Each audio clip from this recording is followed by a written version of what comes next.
Thanks for staying with us on this very special edition of Marquette Basketball Weekly. Brad Galli here in the land of the stars, Hollywood, California. Coming up for you, we've got a great little segment we did. Only our cameras were allowed behind the scenes to see what the men do before each game. It's a pregame ritual you will not want to miss out on. Plus, I sat down with Steve Novak, the Marquette great and current Los Angeles Clipper. We talked about a lot of things from the Staples Center, but first, Todd Warner's back in Milwaukee, ready to break down the Marquette Golden Eagles offensive attack. Jimmy Butler is the most efficient player on Marquette's roster. He knocked down all 6 of his field goal attempts for a game-high 19 points for GWM. Now let's take a look at how he get it done. You can see you're going to drive to the lane. Jimmy Butler uses his body against the bigger defender all game long. Jimmy really taking it to the defender. Now in this clip, we're going to see Jimmy Butler going to take it baseline, hold up, his defender's stopping him. So what's he going to do? He's going to use his body again. The thing he uses so well is because he's a smaller guy into bigger defenders. Jimmy Butler getting another easy bucket. And I talked to Jimmy on how his game revolves around taking it to the basket. That's what I do.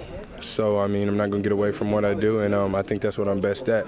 So I just attack, and if I'm not open, kick it out. But if I feel that I can get a good shot off, I'm going to take that shot. Now we're going to see how Jimmy can attack the basket from the top of the key or dish it off.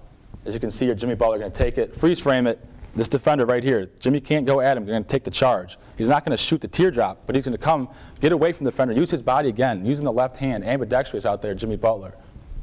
And now he's been taking it to the rack all game long. He's going to do it again. No, he's not. UWM defender coming inside the paint. So Darius Johnson-Odom is wide open. So DJO is going to get the pass from Jimmy Butler, and he's going to knock it in. If Jimmy Butler can use this inside-out success, it's going to be a key for the Golden Eagles this season. Todd Warner here once again breaking down the Golden Eagles offense. Now we're going to take the Brad Galli with an inside look at the team's pregame ritual.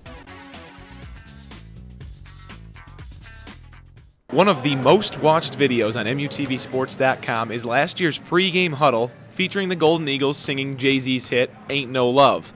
Earlier this season, the guys went away from singing that song, but on Tuesday night, everything came full circle as they brought Jay-Z back to the BC.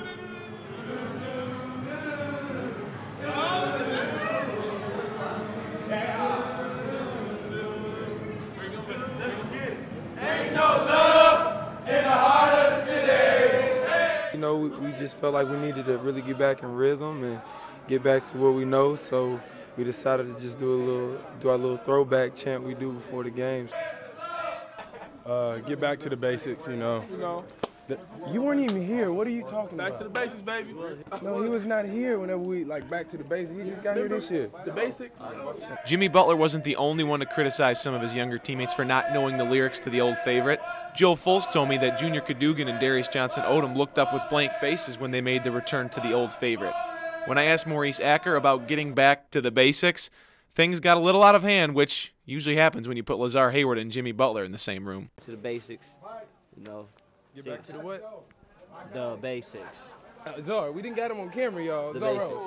we got him on camera. Come on, we passing it down. What we doing? I bring it back to you. Okay. It's the DJ. It's the DJ. The most interesting part about learning what the guys like to sing before games came from Lazar Hayward when he said it was the inspiration of an old teammate that made them retreat back to their favorite song. It's just a good little thing that we had to get back. We saw the little tribute they did on West. So we was thinking about last year, so we just took it back a little bit, have a little fun. The most important factor in deciding which song to sing before the game lies in the W column. And so far, Aint No Love's brought a 1-0 record to the 2009-2010 campaign. In the second of our interviews from Los Angeles, Steve Novak, the current Los Angeles Clippers forward and player who holds the #1 spot in Marquette three-point field goal percentage, took time after his game to talk with MUTV's Brad Galli. Marquette University Hall of Famer and sharpshooter for the Los Angeles Clippers, Steve Novak, joins us in the Staples Center right now. And Steve, coming from Brown Deer, Wisconsin, now you're in Los Angeles, California. What's that transition been like being in the big city now?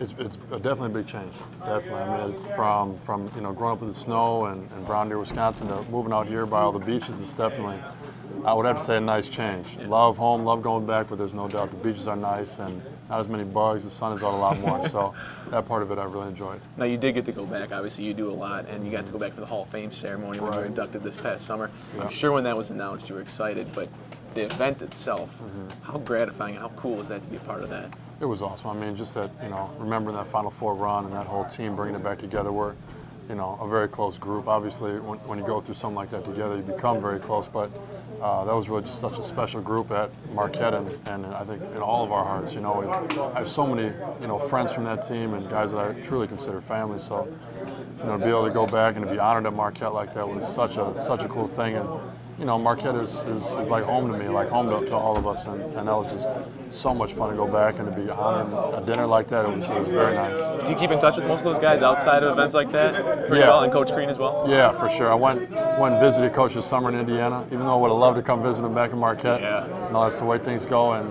yeah, I mean, all the guys really stay in touch. And obviously we go our own ways during the season a lot, but definitely stay in touch through, you know, whatever it takes, Facebook and. Yeah. Well, if we could take you back for a while, go back to one moment that I think all Marquette fans, you know, put together when they hear the name Steve Novick, and it's that christening moment when Marquette entered the Big East at home against UConn, you know, top team in the nation, 41 points, 16 rebounds. Do you ever take a moment to sit back and say, that was a day that I'll always remember? I know my parents do. Yeah. I think every time I go home, they have the I think it's the VHS copy of the game, and they're always watching it. So.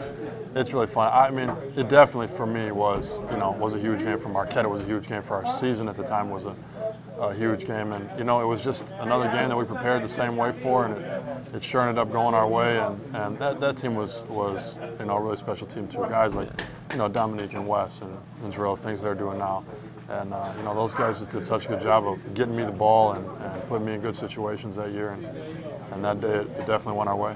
I know you talked about some of those younger guards. Terrell McNeil was here for a little bit with the Clippers. Right. I know things didn't really work out. Have you had a chance to talk to him once, you know, the cut was finally made? Yeah, you know, as soon as I found out he was coming out here, I definitely, you know, called him, told him to tell me when he's getting in. I'll pick him up from the airport. Yeah. And, you know, I had him over for dinner a few times, and it was tough for him. He didn't really get an opportunity to prove himself here. It was just sort of, you know, I was in training camp, and he deserved to be here, and he deserves to be in the league, I think. Yeah. But, you know, this wasn't the fit for him. It definitely wasn't. He didn't get really a shot, but it was just cool playing with him again. It was cool having him out here. I think he'll definitely get another shot to be in the league, and you know, I think in due time he'll make it. I got to ask you about is Lazar Hayward. I know you work with the team a lot this summer. Got to see him play a little bit. Do you think he's got a similar game to you, where he's a big man down low, but he can also shoot outside? Yeah. Do you think he's got the game to go and play in the association there? I do. I really do. He works hard. You know, he's got a high basketball IQ, and like you said, he's able to. I mean, as you can see this year, he can guard 5 men, 4 men. And I mean, I would think in the league he's probably going to be a 3-man. He's going to be more of a wingman shooter, and he's really proven this year he can shoot it too. And you know, his release and his shot has gotten so quick over the last year and a half or so, and you know, he's fun to watch, and I think he's going to be a big part of why they win this year. And I think he'll definitely get a shot at the end of the season. So you keep tabs on these guys throughout the season? Absolutely. Today was tough, obviously, that NC State game, but they'll bounce back. I know Buzz is doing a great job and that whole staff, so yeah, stay in touch with those guys, and we'll be back with them again this summer playing 5-on-5. Steve Novak, a Golden Eagle, true and true. Definitely. Thanks so much, man. Appreciate you joining us here. Taking a look at what the Golden Eagles have ahead of them here. Wisconsin is Saturday, then a pair of non-conference games in North Florida and Presbyterian before the Big East season commences in West Virginia. Then in a matter of 8 days, the Golden Eagles will play Villanova twice and the Georgetown Hoyas at home. Look for coverage of all the games on MUTVSports.com. As the sun sets here in Disneyland, so it sets in the Marquette Basketball Weekly fall season. We've got a lot of thank yous this week. First of all, to the people from the Heat, Pacers, Clippers, and Lakers, thank you so much for letting us cover your athletes and your teams and giving us the opportunity of a lifetime. The same goes for those at ESPN. Producers Stu Mitchell and Neil Everett, thank you for letting some of our dreams come true this week. Travis Diener and Steve Novak, thank you guys for taking the time to talk with Marquette students.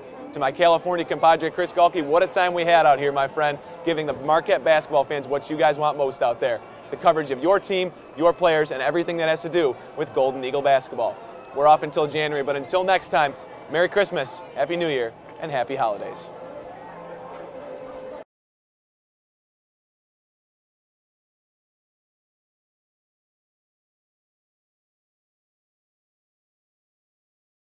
I was falling left, so if I shot the ball straight, it would have been way off, so I kind of had to shoot it back a little bit. It was a great thing until 3 seconds left in the game. But you know, like I said, we can't let that shot be the downfall for the rest for how we played the game. It's way harder than a behind the basket shot. I Yeah, I mean, I only get a chance to play against him twice a year, and I take on the challenge and I enjoy it. I enjoy the competitive nature that I know Kobe's going to bring every night, and and I'm going to bring the same thing, and I think he understands as well. So it was a good battle going back and forth. He got the last laugh this time.